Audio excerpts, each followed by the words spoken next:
ఒక్కసారి గట్టిగా జై తెలంగాణ. వర్షం కూడా భయపడాలా, వర్షం భయపడాలా. जय तेलंगाना. अरे तेरे को पैसे दे देंगे रे भाई, बंद कर तू. अरे बड़े भाई बंद कर रहे, वो लोगों के मुंह पे मार रहा तू. बंद कर. गौरवनीयुलु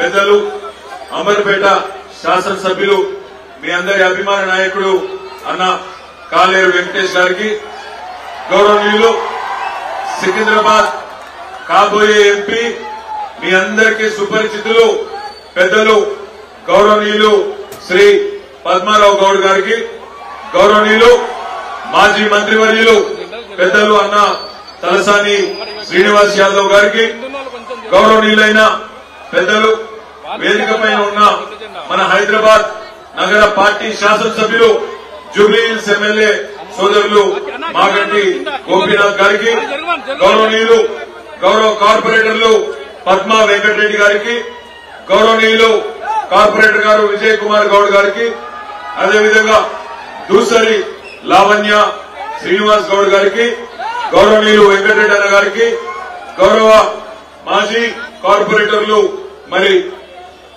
పద్మావతి గారు, శిరీష గారు, పద్మావతి గారు, ఇంకా వేదిక పైన ఉన్న పేరు పేరున పెద్దలందరికీ, అందరికంటే ముఖ్యంగా నేనైతే మీటింగ్ క్యాన్సిల్ అయిపోయింది అనుకున్నా, మా ఆడబిడ్డలు వెళ్ళిపోయింటారు, వర్షం పడుతుంది, ఎవరుంటారు అనుకున్నా.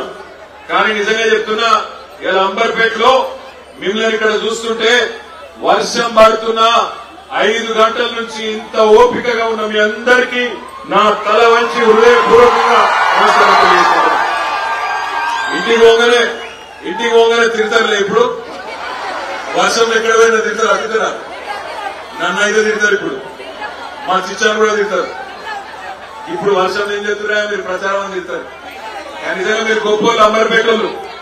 ఎందుకంటే మామూలు కాదు, ఒక మంచి ఎమ్మెల్యేను, ఒక విద్యాధికుడు పెద్దలు కాలేరు వెంకటేష్ అన్నని ఒక్కసారి కాదు 2 సార్లు కేసీఆర్ గారు ముఖ్యమంత్రిగా ఉండాలని చెప్పి ఆశీర్వాదం ఇచ్చి కాలేరు వెంకటేష్ అన్నను గెలిపించినందుకు ధన్యవాదాలు.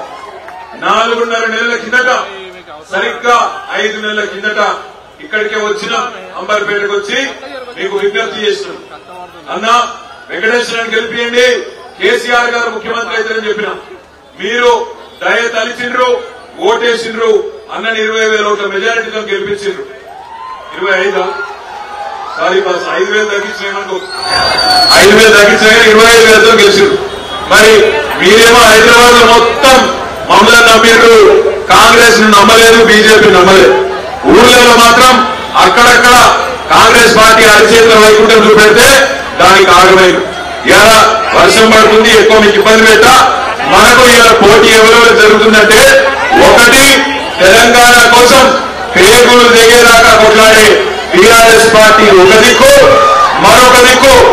మరొక దిక్కేమో బీజేపీ కుర్కురే పార్టీ తెలుసు కదా, కుర్కురే రెడ్డి గారు కుర్కురే పార్టీ ఇంకో దిక్కు.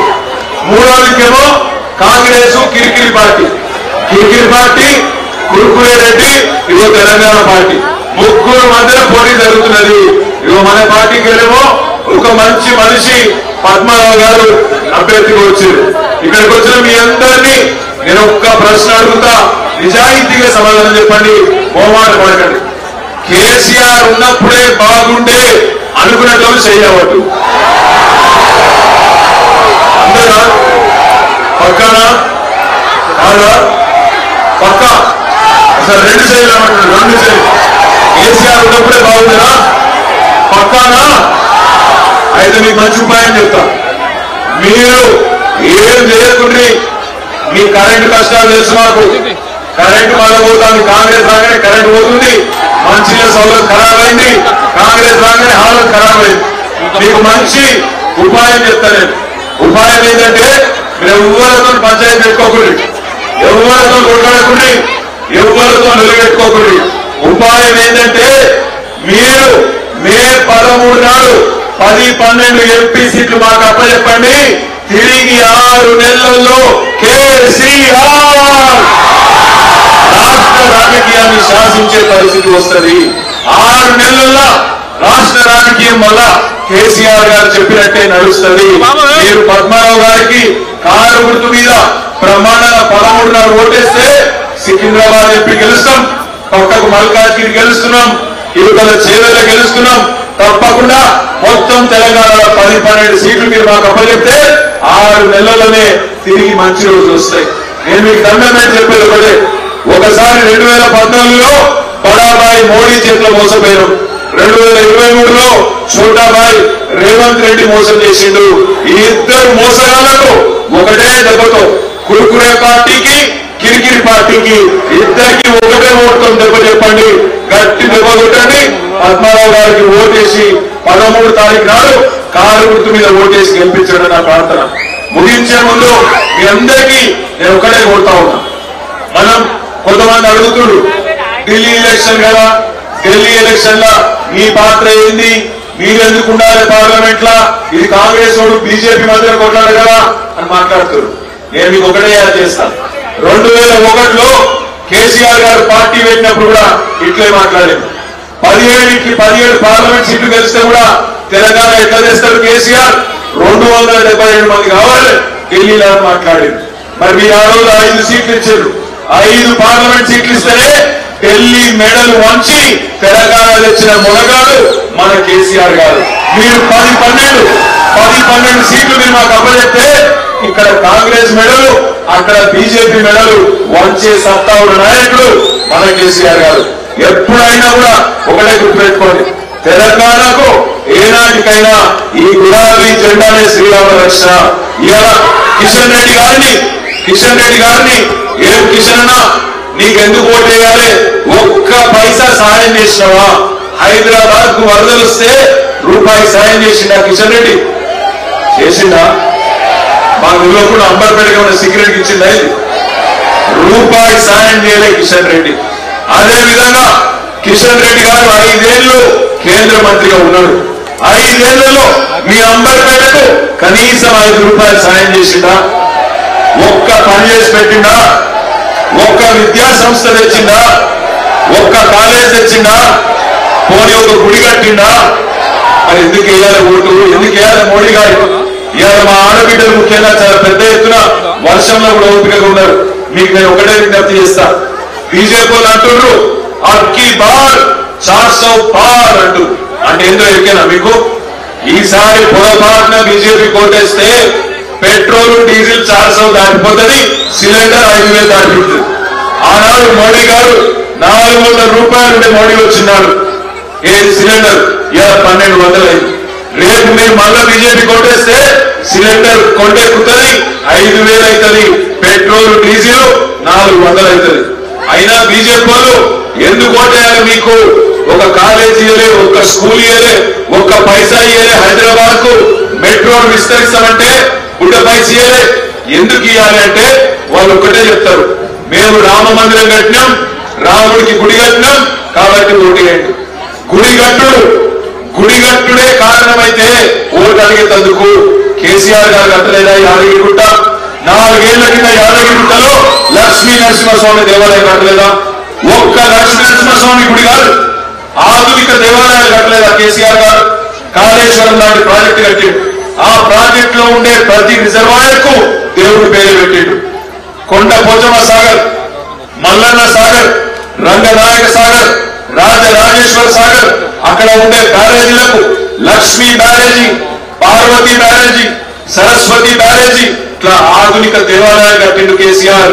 యాదగిరిగుట్ట కూడా కట్టింది కేసీఆర్. మరి గుడిగట్టుడే కారణమైతే దాని పేరు మీదనే ఓటేయాలంటే కేసీఆర్ గారికి ఎన్ని ఓట్లు వేయాలి ఆలోచించండి. ఇంకొక మాట కూడా అక్కడికి నేను చెప్పి మీకు ముగిస్తాను. జూన్ 2 తారీఖు నాడు సరిగ్గా 10 ఏళ్లు నిండుతుంది.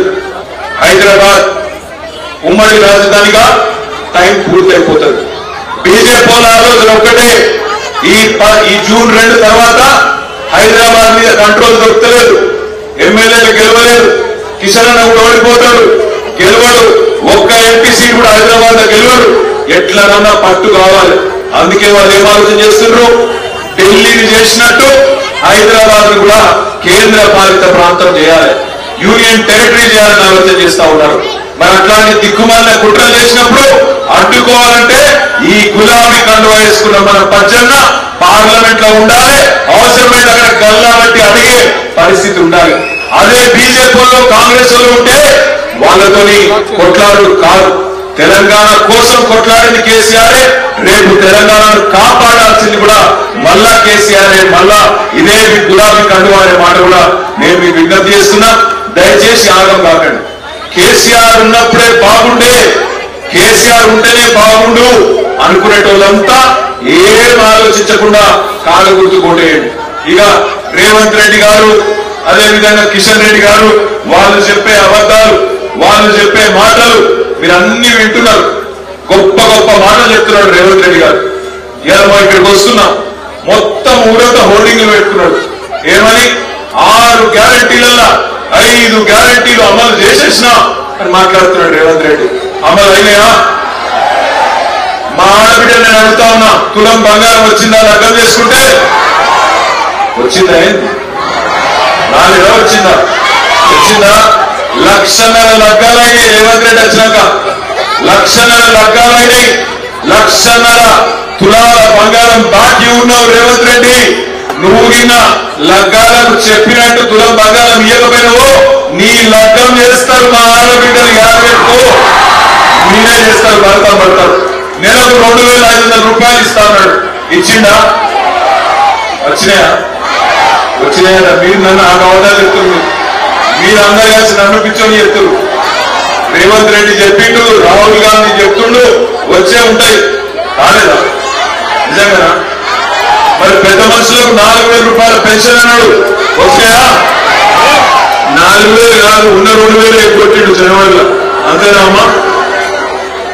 అట్లా బుద్ధులు తింటా బాగుండదు. మరి గట్లా తింటావు ఒకట తిండి. అయితే మా అమ్మని వాడు తింటున్నారు. వాళ్ళకి మీకు ఒక చిన్న ముచ్చట చెప్తా.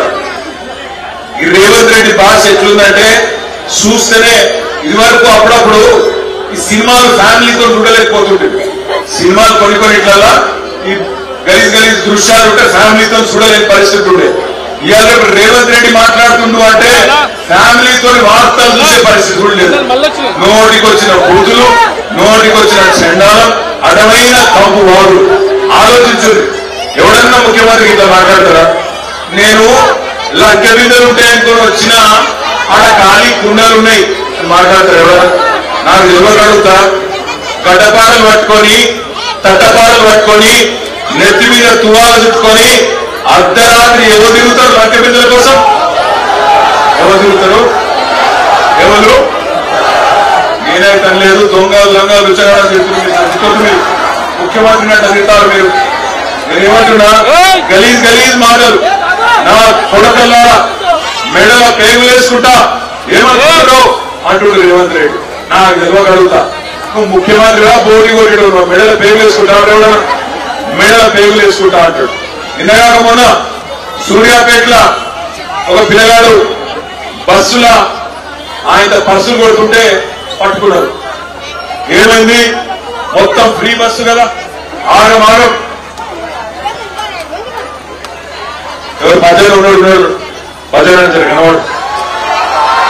మీరంతా పచ్చని ఫ్యాన్సా? పచ్చని ఫ్యాన్స్ అంటున్నారు. మేము కూడా పచ్చని ఫ్యాన్స్. అయితే సూర్యాపేటలో ఒక పిల్లగాడు దొరికింది, జేబు దొరికింది. దొరికితే పోలీసులు పట్టకపోయారు. ఆ ఫ్రీ బస్సులో జేబులు కొట్టు పట్టకపోయి పోలీసులు 4 ఉక్కిరు. తీరా పర్సులని నీళ్ళకి మొత్తం దొరికితే పైసలు లేదు, పర్సు దొరకలేదు. కానీ జేబులో కత్తెర దొరికింది. కత్తెర దొరికితే అని అడిగినాడ, పైసలు పర్సుది అన్నాడు. నేను కొట్టేదే సార్ అన్నాడ. మరి జేబులో కత్తెర ఎందుకు పెట్టుకొని తిరుగుతున్నావు అని అడిగినాడ. వాడు ఏమన్నా అవు సార్ రేవంత్ రెడ్డి పెట్టుకొని తిరుగుతాను అడిగారు అని అడుగుతారు. సార్ జేబులో కత్తెర నా తప్పేనా? ఎవడన్నా ముఖ్యమంత్రి నేను జేబులో కత్తెర పెట్టుకొని తిరుగుతున్నా అని చెప్తాడా? అమ్మాయి జర్ర కత్తెర అడ్మిట్ అయితే టెన్షన్ కాదా? జేబులో ఆలోచించి మాట్లాడాలా. నేను మీ అందరినీ కోరేది ఒకటే. ఇప్పుడు మీరు నాకు చెప్పిర్రు, ఇంత వర్షంలో మీరు 6,000-7,000 మంది నిలబడి ఏం చెప్పిర్రు నాకు? పచ్చన్న గెలుస్తున్నాడు బరాబరి సార్. అంబర్పేట నుంచి 50,000 మెజారిటీ ఇస్తారా? పచ్చన్న కోటేశ్వరులు సార్ చేయవాడు. పద్మారావు గారికి ఓటేసేటోళ్ళు చేయబట్టే అక్కడ మామూలు కాదా వెంకటేశ్వర నీకు చేయడం